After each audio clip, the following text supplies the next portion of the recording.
NumismaTalks. Every second and fourth Thursday of the month at noon Mountain, we will be here with a new presentation. During this presentation, you may come up with questions. If you do, please use the Q&A button on your screen to send in your question, as all of you are muted on this presentation. Your question will be addressed at the end of the presentation, as long as that's okay with you, Pierre. That's good. Okay. Now I would like to introduce you to today's presenter, Pierre Fricke. Pierre's numismatic journey began in 1969 when his grandfather gifted him a box of old coins, sparking a lifelong fascination. By 1973, he was an advanced collector of early American large cents, later expanding his interest to include bust half dollars. Inspired by his Louisiana roots dating back to the 1700s, Pierre delved into Confederate fiscal paper, leading to acclaimed publications like Collecting Confederate Paper Money. With over 50 years of collecting and 20 years as a dealer, Pierre is a respected figure in the numismatic community, known for his expertise, integrity, and dedication. He holds esteemed positions in various numismatic organizations and continues to contribute significantly to the field. Pierre will be presenting Collecting Confederate Paper Money. It's all yours, Pierre. And saying that is harder than I thought it would be able to say. Collecting Confederate Paper Money. Anywho, there you go. It's all yours. Alrighty, thank you. I got to share my my presentation here. And I'll be here. I'm just going to mute and turn my camera off once you get rolling. Okay. All right. Well, thank you all for attending this afternoon, or this morning, I guess, if you're on the Pacific Coast.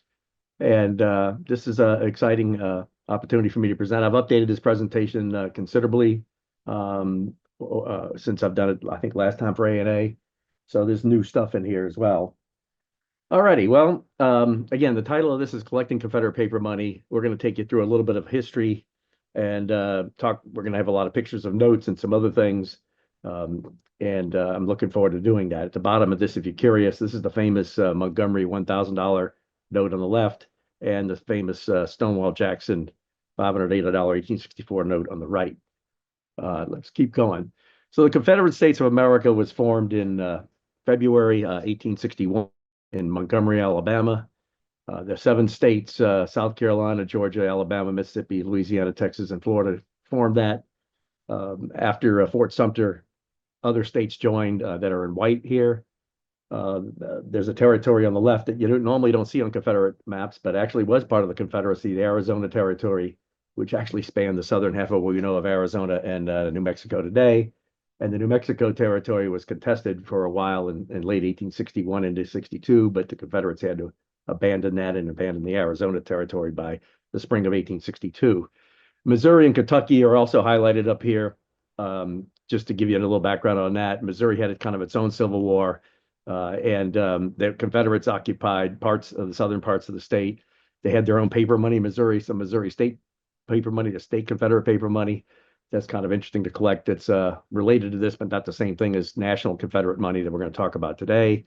Kentucky never seceded to declare neutrality. The Confederates actually invaded it first, occupied the southern and west primarily.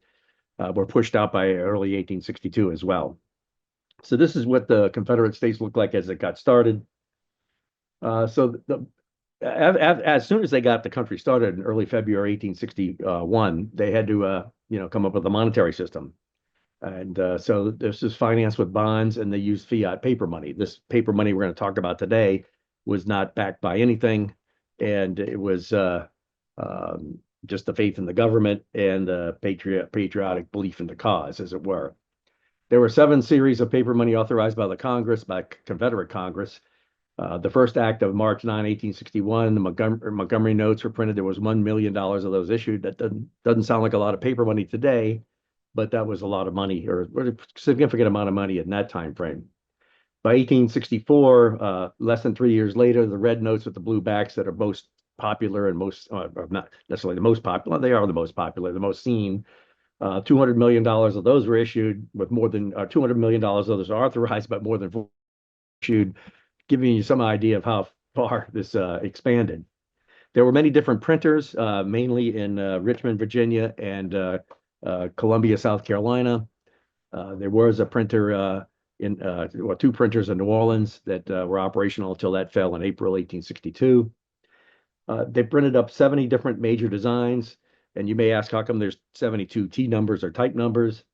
Well, there's two notes that Grover Criswell included in there, the T47 and 48, which are not regular issue notes. They were fantasy designs. That's got its own story, which we don't have time to get into today. The states issued notes as well. Under the Confederate Constitution, states could issue paper money. Under the United States Constitution, states could not issue paper money, with the exception of some of the Reconstruction era states could issue some paper money to get their economy started again. Obsolete banknotes were used up through this time into the Civil War. They were taxed out of existence by 1866 by the National Currency Act of 1863. But they were still widely prevalent through the Civil War in the South. Also, local and merchant script was used. A lot of that was for small change because coins disappeared from the circulation because they were made out of metal, at least in the South. In the North, it was fractional currency and encased postage and things like that. But they also had local and merchant script up there too. So as I recommend people start collecting Confederate paper, I recommend people start on 1864 notes, this series of 9 notes that were issued in 1864. And the reason why I do that is because you want to get familiar with this notes. You want to see what, they look like. You want to know what they, you don't need to have to make a huge investment here. Even in high grades, most of these notes are not that expensive until you get to 64 and 65, or 65 in particular. The 500 costs a little bit more. You can get 500s for under $500 in, mid-grade, lower grade. Once you get up above, VF20 or so, you're going to be above $500 for most of those. You can spend quite a lot of money on a 500 when you get up into mint-state or new grades, uncirculated grades. And the reason, the other thing is no matter how much money you've got, I'd recommend you start here, not start off with the Montgomery notes, start off with these. And then after you do these, then you can go wherever you want after that. So the first part of the war, these are the Montgomery notes that were issued. There was 4 notes issued here, 1,500, 150. These were printed by the National Banknote Company in New York City under contract from the American Banknote Company in New York City. Keep in mind, the war hadn't started between early February, and mid-April. There was no war. So it was okay for Northern companies to do work for the South or trade with the South or whatever. And they did that. The first issue had 4 notes printed on a plate. The second issue just had the hundreds and 50s printed because they needed more smaller denominations, although those are not small denominations at all at the time. These things paid 3.65% interest, so they technically were bearer bonds. Another fun fact about the North, when they were printed in the North, the second shipment of these, along with some of the Confederate bonds printed up there, the second shipment was on a dock or on a boat on the dock in the harbor when Fort Sumter surrendered and war was declared. The next day, lore has it that federal agents were running down the dock to intercept the ship to capture these notes. The boat got away. So we have more, hundreds and 50s than we do 500s and thousands. And we have some of the Confederate bonds that we like to collect. So after Fort Sumter, obviously, and the shutdown of the American Banknote Company and National Banknote Company operations for the Confederacy, I mean, they continued to do stuff for Northern banks and things like that. There was a branch of the the American Banknote Company renamed the Southern Banknote Company in New Orleans. And they had the capability of printing pretty high quality notes, and they printed these to replace the hundreds and 50s of the Montgomery notes.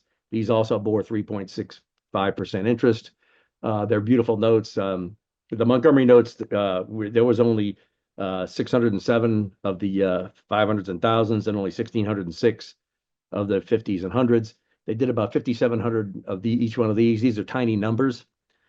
They survive and they're not like 2 or 3 known or something like that because these things bore interest and were saved.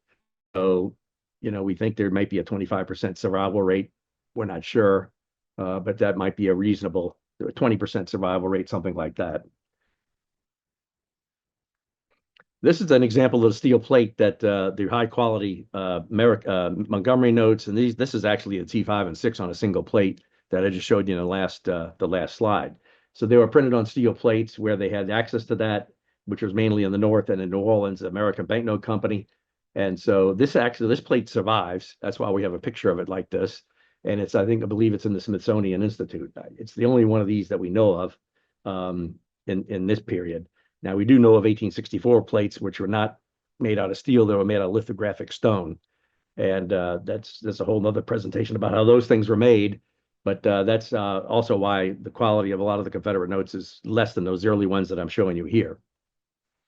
And sure enough, we go on to, we needed a lot more, the Confederates needed a lot more money than was able to be printed by the American Banknote Company in New Orleans. So Hoyer and Ludwig got the first contract for July 25, 1861 notes. And these obviously are much more primitive than the other notes. And you can see the designs are much more basic. I mean, they're still interesting notes.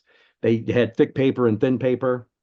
The thick paper was kind of crisp, or kind of, and it wasn't cardboard, but it was somewhere halfway between thin paper and cardboard. And when it folded, you used it enough, it would crack and split. That's why a lot of the $5 and $10 notes, especially the fives, which are all on thick paper, are basically in either very low grade or have been repaired with very few exceptions.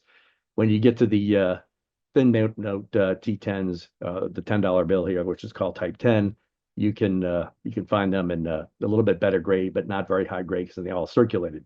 The ones on the left, the 100, 50, and 20, were used by bank transfers and were circulated by people that had significant money.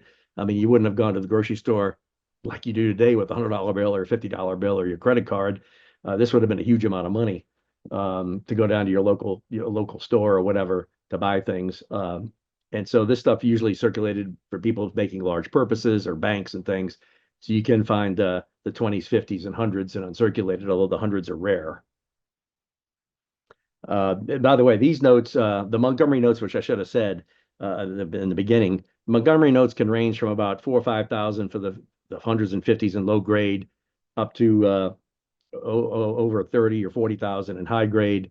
The hundreds and the thousands and 500s can range from the tens of thousands, 10,000s, 15,000 in low grade, up to over 100,000 in high grade. And that's we haven't seen one of those cross the block in very high grade, but I have handled a couple in AU for the high 80,000 range or something some years ago. It might be more than that now, I think. This is the other July 25, 1861. This is printed by Jules Manuvrier in New Orleans. And this is the only 1861 with the back. You can see down here, it's a kind of an interesting blue back. This is a high grade example. These notes, I can't remember the exact number. I want to say 14 or 17,000 of these were printed. He shipped these, and he also printed $10 bills with the red back that probably looked similar to this. The shipment was broken into. It wasn't secured properly. It was broken into, and the 10s were the packages were opened. At least some of them were missing. So Meminger basically did a couple of things. One is he just did not issue any of the $10 bills, destroyed the lot. The $5 bills were issued, as we can see here, and Jules Manuvrier was fired. He would proceed to do North Carolina notes and some other notes at the state level or local level, obsolete banks kind of things. But mainly he did, for the Confederate government, he only did this one note. People have been looking for the $10 ones that never went missing. They would be on sheets of 4, and or unless they were cut up. We've never seen one. Manuvrier's family in the late 1800s and up through 1950s and 60s was harassed, and their descendants to some extent, trying to find these things. People have kind of given up. We're probably never going to see one. We know the back was red because that's written in the Confederate Treasury records. These notes range from a few $100s for a low grade example up to over $20,000 for a high grade AU 58 or 63. I think it's a bit more than that. I think we only had one certified at that level. Then we needed to expand production, and the Confederate government added several printers. Several printers. Well, the Southern Banknote Company on the left, those are the pretty red notes. There's also a $20 bill of that. The top two on the right were done by Keating and Ball. He was a new addition. He had considerably higher quality engraving skills and printing skills to print better notes than Hoyer and Ludwig. And then the lower left, the lower right is the famous Indian princess, done because of the vignette on the right-hand side, done by Hoyer and Ludwig. You can see quite a stark difference between Hoyer and Ludwig's work and quality versus the Southern Banknote Company and the American Bank and the Keating and Ball on the right. So this is the kinds of things that showed up in 1861. There were other Hoyer and Ludwig notes that were kind of plain Jane as well, and we'll see some of those as we go through the presentation here. The Indian Princess is the rarest here. There's only about 150 of those known. The vast majority of those are on low grade, torn up, repaired. When you get up to fine 15, you're doing pretty good. VF20 or higher are truly rare, and without repairs, they're worth quite a lot of money. I think a couple of VF25s, which is about the best there are out there, with only a couple of others better known. I think those were in the mid to high 50s that sold at auction recently with no repairs, 50,000s. So these other notes range, the most affordable ones is the $5 bill on the lower left and the $10 bill on the upper right. Those can be had in a few $100 range up to a lot more for higher grades. And I'm not going to go through all the pricing of these things, but they're quite interesting notes. And my favorite notes are the ones on the left. I like the red series, the 50, 20, 10, and 5, because there were some really pretty notes. These 1861 notes were printed with lithographic stones, at least these ones that were done by September and July that weren't American Banknote Company. And you can see a sheet here of 1861-5 known as the Type 36. This is this is a sheet that exists today. I don't know that we know any lithographs, but if you look closely, you can see how uneven the placement are of some of the notes, not so much between the two columns of 4, but across the horizontal. And so when they cut these things, they cut them up with using shears manually, 3, 4, 5 sheets at a time. And you can imagine and you can envision how these things got cut, badly cut. Fully framed notes of this series, particularly things like this, even though these are very common in circulated grades, even uncirculated grades, they're findable until you get to a certain level. Finding them fully framed is very rare, and they command significant premiums when they're fully framed and with no problems. But that's kind of an interesting point to make here.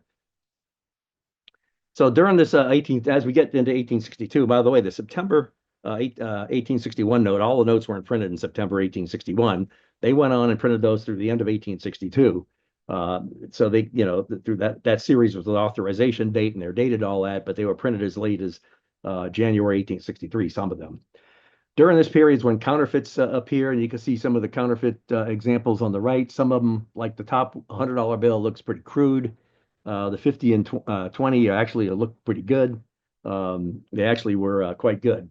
There was one major printer of these, and then a secondary printer of these that we know of, and maybe some others. But the major person of these I'll get into in a little bit, and I'll talk about that in a minute. One of the reasons why these things appeared was that they were non-standard designs. You can see all these different designs and different 20s and 50s, and there wasn't internet or anything like that. People really didn't know what was real or not real. So it was pretty easy to counterfeit things.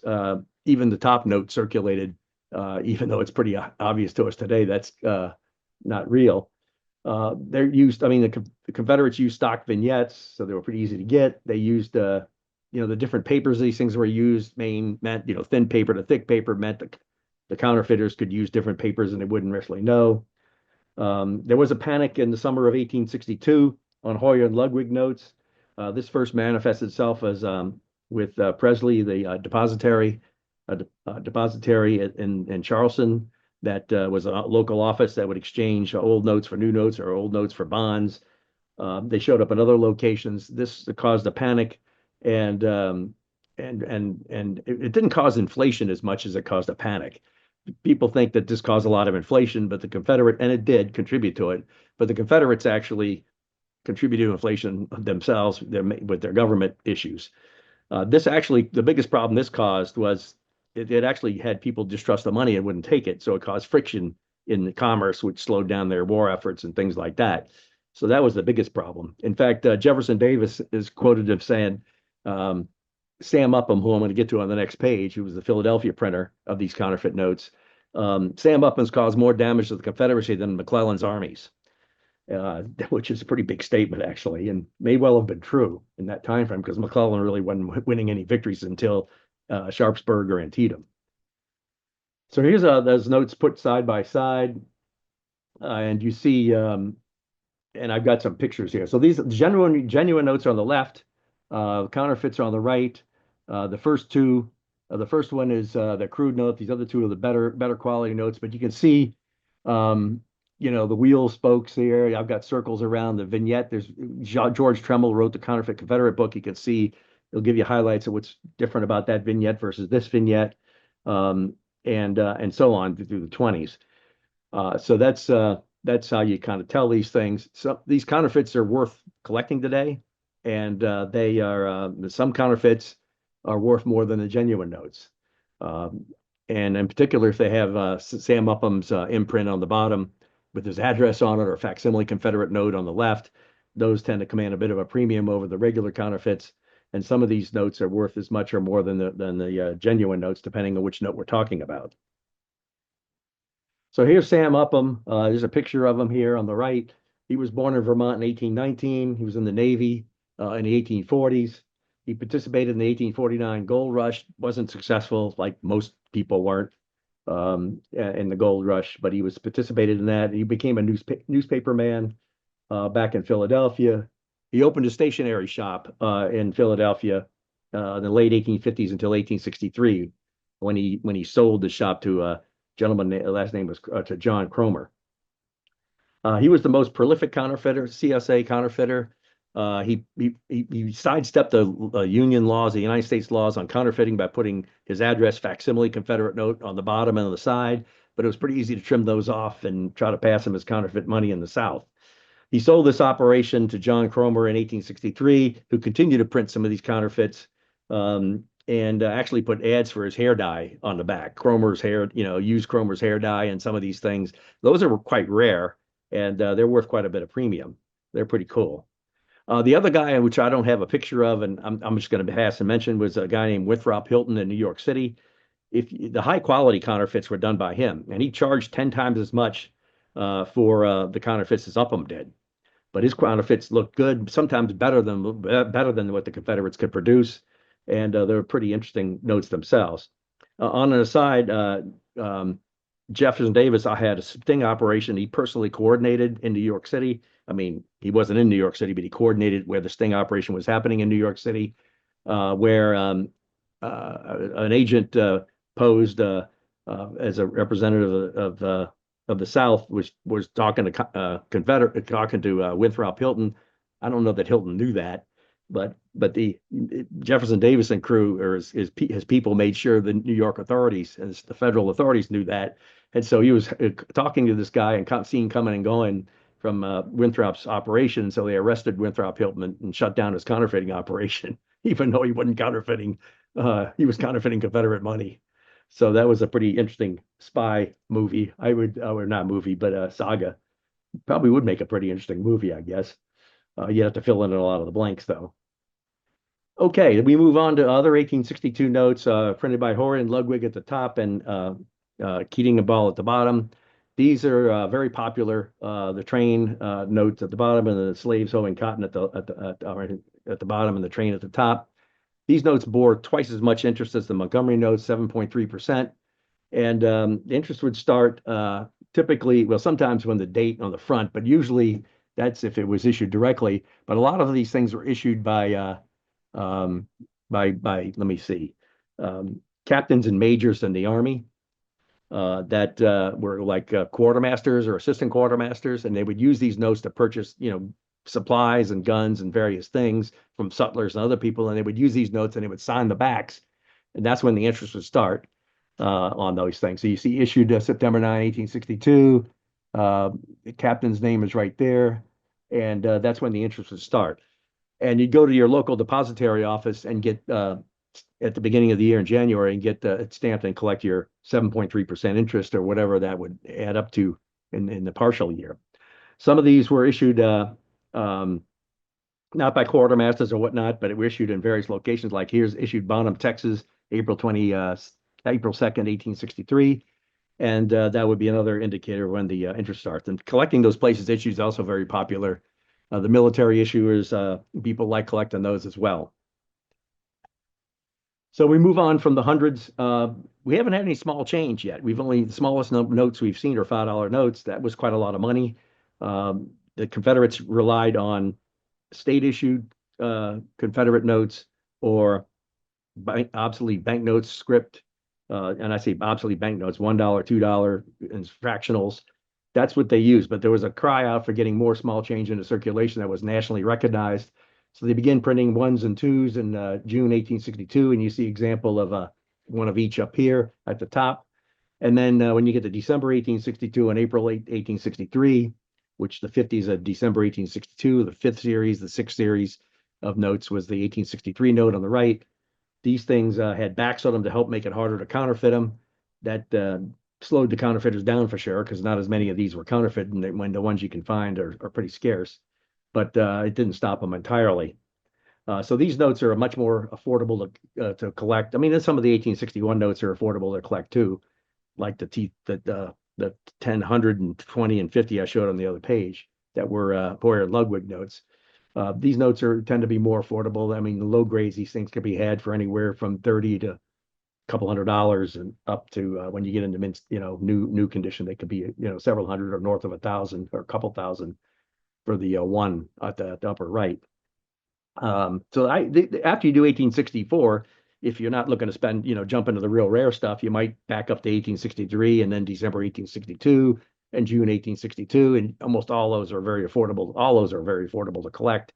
The highest price ones are going to be, I think, this $50 bill, which you can get for, if it's cut, canceled, or canceled, it might be 100 or 200, $150. And if it's fully all there and decent mid grade, it might be a couple $300 kind of a price.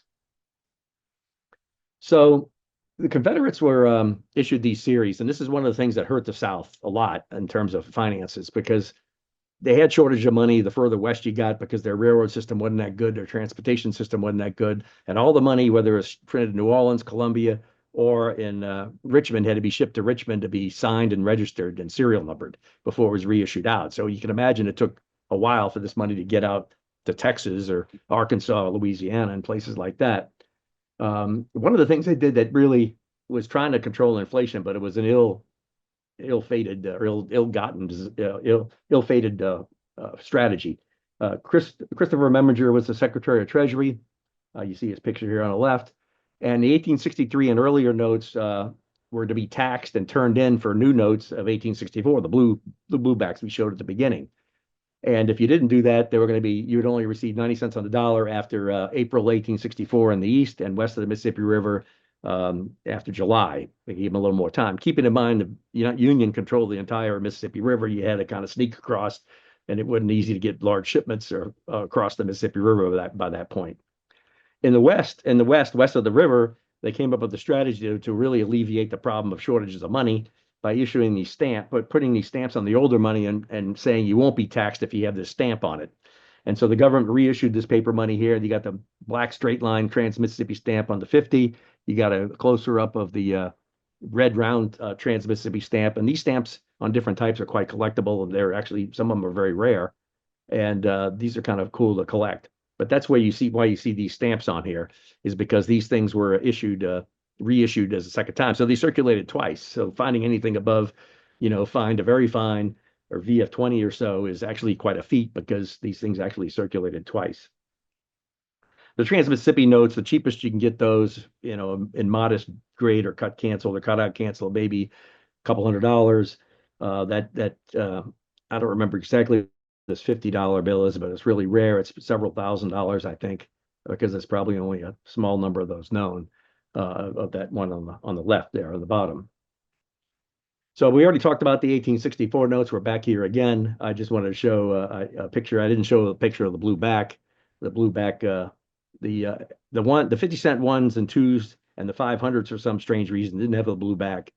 Maybe they didn't have time to do that, although the 500 you'd think they would have.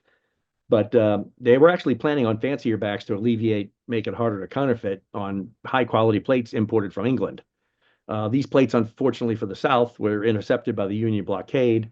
And we see prints of these things starting in the 1880s all the way to the 1950s and 60s. They're called the chemical graphic backs. They were fancy backs. They were pretty cool, but they had to do a hurry job and do these simpler blue backs here. These 1864 notes were printed in sheets of 8, like we saw in the 1861 note, but the hundreds, the 500s, 50, 100s, 50s, and 20s were printed on sheets of 4. And here's an example of a sheet of 4 $100 notes. This is a rare sheet. There's only a few, not too many of these known. The T68 $10 1864 note sheet's the most common. You can find those. This is a very hard sheet to find. That's a really interesting way to print it. This is how they printed it. And by the way, they all had the same serial number on the sheet. The differentiation point was the plate letter A, B, C, and D on these. So you can find multiples of the same serial number. It's not a problem. It's not somebody copied it or something. It's A, B, C, D. But we'll get into fakes here soon. We're going to get into what the fakes are soon, and I'll talk about that. There were watermarks in the paper, and you can tell these. You hold up the note to a light, and you'll see something as if it was written in water, kind of clearer. And these are the watermarks that are collectible. And this is Philip Chase did this probably in the 1940s or 30s or 40s when he did his book. You can see there was some New York paper smuggled into the Confederacy one ream used on 1861 20s and 10s. Type 21 and type 24. That's kind of cool to collect. The CSA script notes were the script letters were done in South Carolina till that paper factory burned down. The Watman Hodgkin Company, Wookey Hole Mill, and J. Green and Son were done in England. Those are popular watermarks. The J. Green and Son is only 4 known in collectors' hands. That's a big gun note.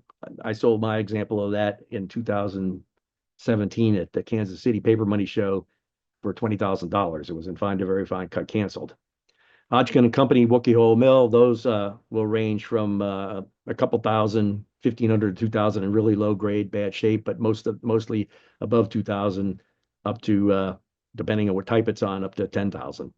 Watmans you can find for a couple $100, $150, $200 on up to well over 1,000 for some of the rare versions of that. So this is a way of collecting paper money. If you wanted to get beyond just the types, you can collect some of the watermarks. This is not exactly a direct analog, but you can kind of think of these as mint marks, but they're not really mint marks, and they're not the same notion, but the paper was manufactured in different places. They also were given the demand and the demand to print so much money, the plate engravers made errors. The top error is they're supposed to both be plate C's. It's actually a C and G. That's actually a rare plate letter error. And something like that's $1,500, $2,000, $2,500. The bottom, they actually put the wrong medallion on the right. They have 6 months after ratification of a peace treaty, and then 2 years after the ratification of a peace treaty, and that's what's called a double ratification error, and that is on the 1864-20 and the 1862-50. The 50 is quite a bit rarer than the 20, but they're both quite rare, and those notes can range from in really low grade. The 20 you could probably find for under 1,000. Most of them are between 1,000 and 2,000. Very high grade top end condition census could be quite a bit more. So then we'll go into modern fakes versus reals. And a lot of people ask about this. There's too many fakes. I don't want to collect this. Well, actually, the fakes are almost all pretty easy to tell. And you can see right here real quick what the problems are. It's the one on the left's the fake. The one on the right's the real note. The $100 Confederate T41 didn't have a back. There's a lot of these fakes are printed on notes that didn't have backs, and they have backs. It's the wrong kind of paper. It's the wrong color.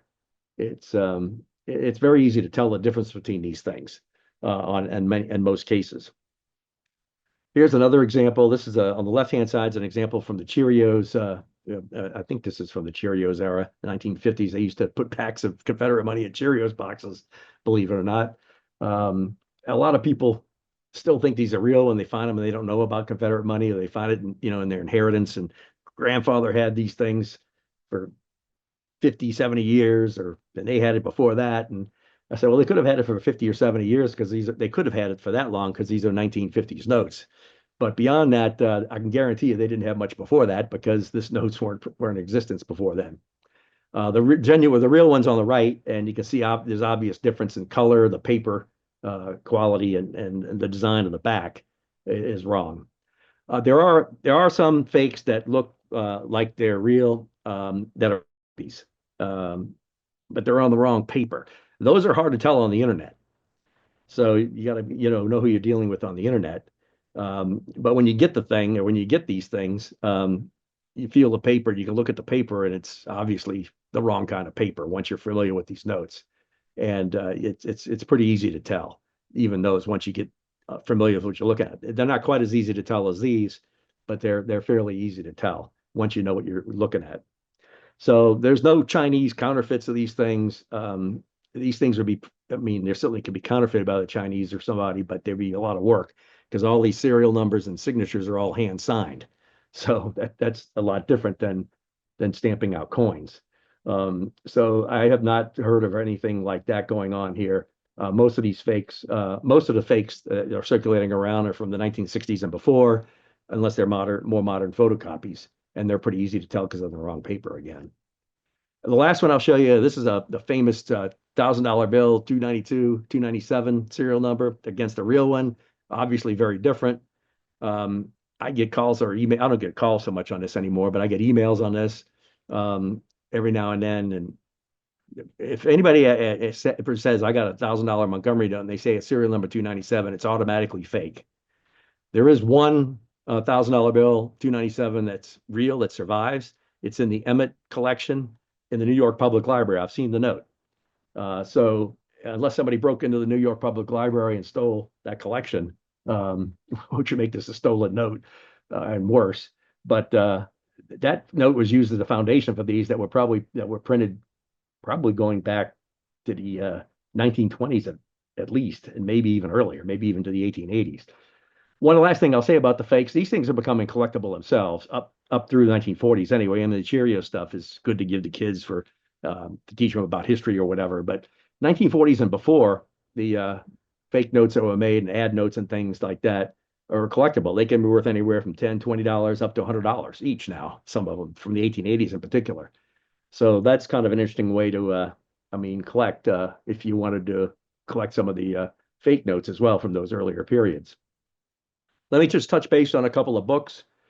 This is a book I wrote probably more than 10 years ago now, probably about 14, 15 years ago, in partnership with Shire in the UK and distributed by Random House. It's out of print. You can find it on the third-party market. It was $10 retail at the time. It's probably going to be more than $20 now. This was designed to be a history. It's not a catalog. It's only a 60-page book. It's designed to give you a history, some of what we're talking about here, and go into more detail. And so it's pretty easy to read. I give you a bibliography of where to go next after you get this introduction, which would be this book. This is a Collecting Confederate Paper Money Field Edition 2014, which is the latest book. This is the standard reference on these books. This is a 575-page book in full color, and it's out of print now too. I've sold my last examples late last year, early this year. And so you can go to the third-party market and find this. It might cost you quite a bit more than the $40 retail price. If you can't find this for a reasonable price, get the 2008 book and then email me. And you can find my email address, Pierre Fricke at buyvintagemoney.com, or you just Google me and you'll find it. You can get the 2008 book, and I send out, if you email me, I'll send a PDF of price updates for the type notes in here. I am working on the next edition. It's taking me longer than I'd like to believe or like to say. I got a bunch of updates I'm making to it. Certifications become more important. There are new variety discoveries. There's some things I need to change. So I am working on the next one. People ask me when it's going to be available. I keep saying late 2026, but time's passing very quickly. I'm trying to get there. This book, lastly, has the only currency photo grade. I actually have pictures of notes and describe how things are graded, both in traditional grading and what I believe what I see the third-party grading services do. George Trumbull did the counterfeit Confederate books. The one on the left is out of print. That was his first one in 2003. His 2007 updates, the current edition. I think Whitman still has these books for sale. And it's a great book. It's a lot of history in there that I couldn't go into. It's cool. I mean, the prices are out of date. The rarities are oh, you know, a little bit out of date, but they're generally okay. But the prices are I wouldn't use it for prices. But it's a cool book to get. I encourage people to get that book. Fred Reed and I partnered on a history of how people collected Confederate paper money. This was volume 1 of 1865 to 1945. There's a lot of cool stuff in here about how people collected, what the books were over time, you know, the pamphlets and books got people started. The first collectors were right after the Civil War in the Northeast. That's South, you know, they were poor and more destitute in the South. They began to collect or save some of this stuff. But the formal collection and the books and organization of what these notes were was actually done in the Northeast. So that's where we started. Obviously, it spread throughout the country. By the centennial in the 1960s, it was a pretty popular hobby. One reason why these things became popular to collect is because they were worthless or worth not much as a collector item. Even the Montgomery notes were, you know, $5, $7, $8, $9, $10, which was a good amount of money. But this stuff was pretty collectible, like large cents and colonial coins and colonial paper money in the 1860s and 70s. You know, things like silver dollars and $20 gold pieces and stuff like that were much harder to collect. That was a lot of money, even the silver dollars. That wouldn't become popular until later in the 20th century. There's a DVD in the back of this book that's got a lot of my old articles, you know, 2012 and before. And the condition census from the 2005 book has been updated on here. You'll see that again online when I publish the 2026, 2027 book. Then lastly, I think this is lastly, Mike McNeil authored the book on the military and signers and places issued on the backs of the notes we talked about before. This is a 700, 800 page book in color, rich history, talks about who all these people were. And there's a price guide in here. And there's a listing of the T39, 40, and 41 notes from my 2014 book. This was published in 2016. And 900 pages, I guess it was what it is, not 700 or 800. This book weighs about 7 pounds. It's a heavy book, but it's actually really kind of cool. Very interesting history. So what about the future of collecting? Type notes are still popular from the 70 to 72 note set.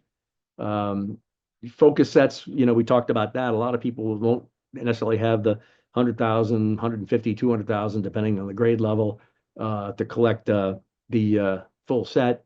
You can get that 1864 set for just a little over $1,000, or maybe right around $1,000 in lower grade. That would be a good starting point. You can get them, obviously spend more money and get them in higher grade. Variety collecting is a thing that's has popularity. It kind of rises and falls. Right now, some varieties are setting records. Some of the Wookie Hole mills, inverted backs are real popular. Some of the stuff's a bit soft, might be a good time to buy those kinds of things. And you don't need to collect all the varieties to have a variety. You can collect maybe some of the errors, maybe the watermarks, one of each watermark, the J. Green and Son, you might have to pass on. You can get a Virginia note with that on it. You can do that. People collect the places issued and the signers we talked about, the stamps on the backs, the transmissive stamps on the front.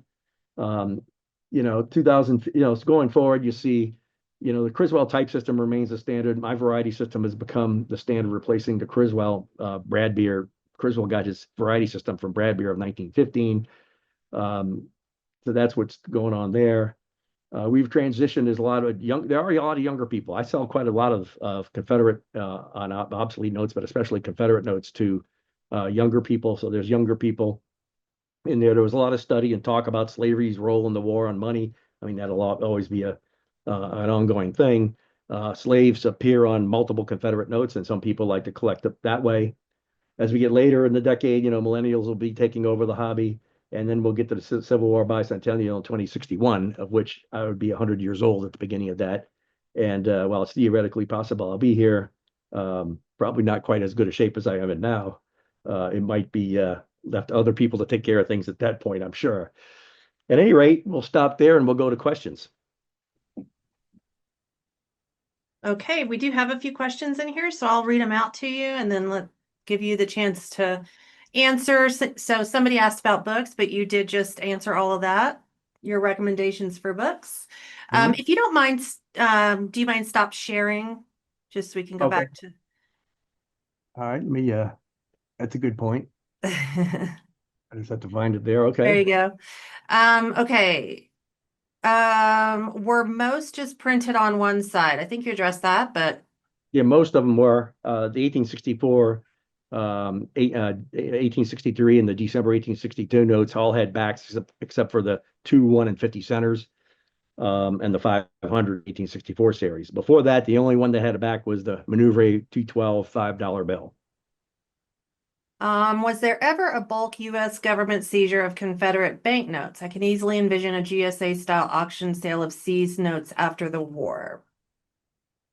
Well, actually, yeah, there were these depository. So when you turned in your old money, it would be canceled. So you find these knife cut cancels or hole cut cancels at the bottom and things like that. So you couldn't reuse it. And these things were stored at various depositories, the person that ran it, and depositories, the office. There was offices all over the South. The most largest one was in Richmond, Virginia. The Richmond Hoard, as it's called, was captured by Grant when he seized Richmond in April 1864-5. That hoard was transported to Washington, D.C. Ironically, it was at the Department of Agriculture, and a guy named Raphael Thean studied it and handled it. He sold some of the stuff off the back dock, and there's no way to know what stuff is sold or not. So it can't be retaken. I mean, no one could prove anything of what those things were. But most of the hoard still exists. Almost all of it's cut canceled. Almost all of it is low grade 1863 and 1862 notes. And there's probably about 400,000 notes there. There has been talk of selling that off, but it would be a huge amount of work to prepare those notes. A lot of those notes are not really worth much more than $20. Now, if they package it up nice and all this, how that goes. It could be a $50 item, whatever. But I'm sure there's some rare varieties and inverted backs and some stuff in that many notes that would be worth a lot more. Maybe even a J. Green and Son or two watermarks, but the vast majority of that stuff is not. So right now, I don't know that there's any plans to do that. Other depositories were dispersed. Local people, took them over. Union guys brought them back home. And so when you see cut canceled 1863 and 1862 notes, or even 1861 notes for that matter, of which there are some in the Smithsonian, but most of them were 62 and 63, those came through from the depository that was distributed after the war. Okay. I recently acquired a piece of specimen fractional currency with a CSA watermark. The paper it was printed on was captured from a Confederate blockade runner, which was carrying the paper to the Confederates for paper money. Do any pieces of this currency display a CSA watermark? Oh yeah. I had on the watermark slide there was a picture of what that looked like. It was actually on two CSA on their side. Now they always didn't line up with the note, so you won't have a full CSA, double CSA watermark on it. You might only have pieces of some of that CSA watermark on some of the notes, depending on how you line the printing plate up with the sheet, how they cut the sheets on that paper. But there's a whole bunch of those, not 1864 notes, but 1863, 1862, and some 1861 notes have CSA, the block letter note CSA watermarks on them in whole or in part. So you can find those in here, and they're identified in my book. This is just a statement. I have a $1 without a back. Well, all the $1, none of the $1 had backs. Okay. So if you have a $1 with a back, it's one of those fakes. Captured CSA paper, blank sheets, but with the CSA watermark. How rare are they today? Any estimate as to how many sheets were captured in total, and which issue were these intended for? Great presentation, and thank you. Well, thanks. That's a good question. I don't know that we know how many sheets there were. Probably quite a bit, but I would imagine a lot of it got lost or destroyed. Some of it is circulating around. I mean, there was an auction at Heritage of some of these things. You can go look at the auction Heritage archives and you'll find some that were auctioned, I think this year even. I don't remember what price they sold for. I want to say a couple to a few $100s, probably a few $100 for a sheet of that like that. Sometimes you find them in half sheets, or the whole sheet would be for 8, but some of them were cut down to half sheets for things like T26, T25, which were printed on half sheets. Well, that would be vertically. The horizontal ones where it's 2 and 2 side by side were not cut for any particular Confederate note. They were probably just sheets cut in half. Those things are worth some money. They're kind of cool to have. I've handled a few of those. We don't know, again, we don't know how many were survive. We don't know how many were brought over. That information never was published. You can find them here and there. They're not, you can't just walk up and buy one though at any show or anything. You probably gonna have to look for them. They are pretty scarce. Okay. Do remainder unsigned notes carry a premium, or are they worth less? They don't carry a premium.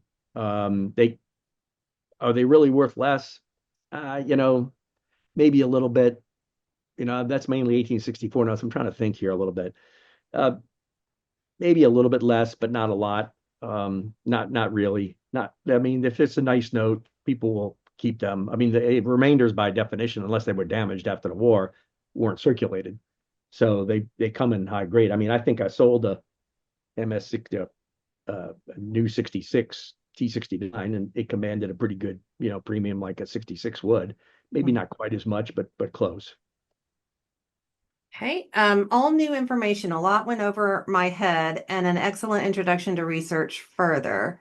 Thank you for an excellent presentation. Follow-up question. Do signed notes typically have the ink signatures bleed through the paper and thus indicating they are most likely real and not reproduction? Well, there's a lot of them that bleed through the paper at various degrees. You'll also see what appears to be bleed through on some of the thicker notes like 1864, but that actually may be from an imprint from the sheet that they put down on the next sheet below it when they were stacking the sheets, and the ink was still wet. You might get a little bit of transfer to the back from the note below. You'll see that as well.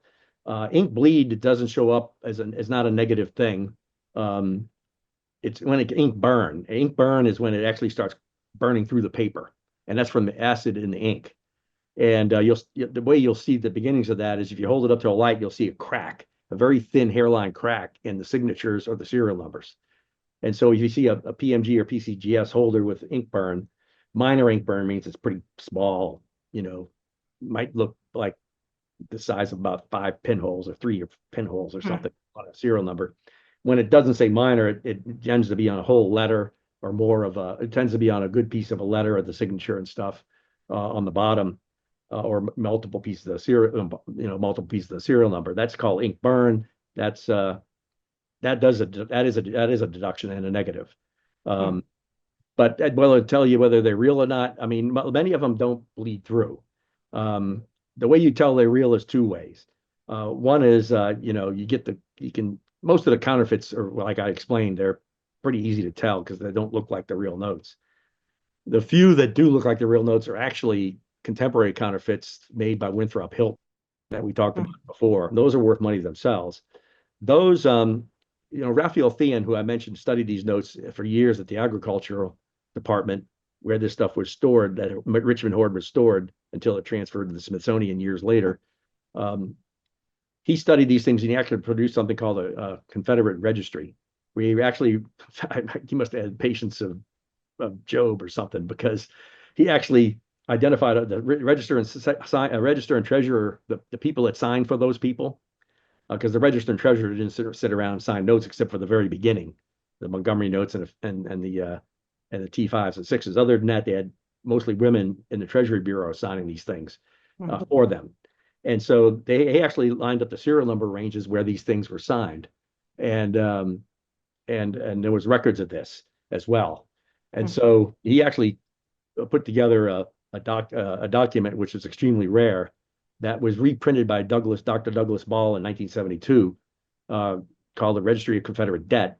Those are available. They're not that easily available, but they can be found. You can look up the serial number and the serial and the signatures on the bottom and see if it's in there and matches. He was about 95% accurate. So you will find things that don't quite fit, and then you have to look at the note in other ways. There's a gentleman I don't think he's published it yet, but he's going to be publishing a book that updates that. And it may be just an online PDF. I'm not sure. I kind of gave him some input and stuff. It may already be available. And That's something I probably need to look into. I'm not sure exactly what his publication date was. I mean, I got pre publication versions of it, so I kind of lost track of when he published it. I think it's online, and you might look for Confederate Register of Confederate Debt. That might be a good way to find it, and or email me, and I have to. I should. That reminds me, I need to look into that more because I'd like to get a final copy of the final book. Okay. Is there a way to value notes of the state of Georgia, Bank of Georgia, state of Alabama, Augusta Insurance, and banking? So the state notes are the book on that's the Hugh Shull book by Whitman, the guidebook to Southern States Currency. It's a great book. The prices are out of date, although it's still, interestingly enough, Southern State Currency went down in the 10s, but now is back up in the 20s. So some of those prices are actually not too far off again, and maybe a little bit low in some cases, a little bit high in a few cases, but generally are pretty good or a little bit low now. There's no other, well, there is a new book that has both that and obsolete in it. It's the Don Kelly book, and I forget the title of it. I can grab it right here, just a second. Okay. It's So it hard. shows me, oh, I need to be back here further. Okay, it's this book. There you go. Don Kelly book, Kyle Vick, and it's pretty thick. Kyle Vick in Roswell, Georgia, Staunton Books has these. He bought out the inventory of those. This thing was published, I think, in 2018. When Don published it, the prices were too high in general. We've had a pretty significant run up since then, and his prices now range from still being a little bit high, pretty good, and some of them being a bit low. But this book's actually, in some ways, more current now than it was in 2018. And so I think I use this book. I also use Heritage and Stacks auction records, keeping in mind that when you use auction records, I want to say this: a couple of things in a market that in a market that's increasing. In general, if you threw yourself as a bidder, you're going to pay 1 to 3 times the 1, 2, 3 increments higher, unless you get a runaway thing. So when you look at stuff, you want to look at that. You also want to understand that all the notes in the same graded holder aren't the same. Some of them are choice for the grade and some of them are not. So you can go there and you got to not just look at the PMG 25, but look and see what actually is in the holder and determine whether it's choice for the grade or just average, and compare what you're looking at there. And for common stuff that shows up every month or so, you should expect to be able to get it somewhere around those kind of prices, more or less, depending on the quality of the note in the holder. For rare things, it could be, it's a good input, but you got to be a little careful because in rising markets or solid markets, you're going to be having a hard time buying stuff at those prices. In a weakening market, you might be able to get them cheaper because a lot of the real rare stuff made out of auction for a year or two or more. In some cases, 3 or 4 or 5 years. Some of the obsolete banknotes are really rare, but the common stuff, is pretty fine. You can find that stuff in Don Kelly's book or online. Okay, looks like we have a couple more. I have a state of Florida 50-cent note, February 2nd, 1863. It looks like it is printed on the back of obsolete $5 sheet. Did they do this type of thing? Yes, they did. The state notes are printed on the backs of the Confederate national government didn't do that. So all the stuff we talked about here, you won't find it on the backs of anything else. But when you get down to the state issues where paper was more short on shortages of the obsolete banknotes, they would print those on the backs of other notes to reuse the paper because paper, particularly in the South, was pretty scarce during the war. And so you will find a lot of that stuff on state issues and some obsoletes. And that's kind of a cool thing.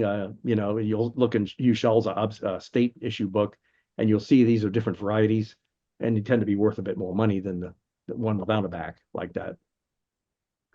And then last one, do you think Green Sheet is an accurate price guide? I use Green Sheet as an input point, like I do other things, but I'm aware of some of the things need more work in Confederate paper money, let's just say. Confederate paper money is not their mainline thing. They've got about 800,000 to 1 million prices to keep up between coins and paper money. They got to keep up the modern gold and silver dollars and walking Liberty halves. So I would say I would look at it, but they also only covered average typical notes in most cases. There's a few cases like type 11, the $5 bill I showed you at the beginning on thick paper, the Indian Princess, the T27, things that have been repaired a lot that show up at auction, almost always repaired. For some reason, they put in prices for repaired notes in there, not for unrepaired notes, because they don't have prices for those, basically. So when you see an Indian Princess, and I don't remember what prices they got, when you see an Indian Princess in there in VF20 for $20,000, and I'm making that up, I don't remember. Well, for an unrepaired unrepaired VF25 went for 57,000. So that's a little bit off on the low side. On the high side, I don't know where they got this, and they did fix it because I submitted a bid on their coin dealer exchange at the right price.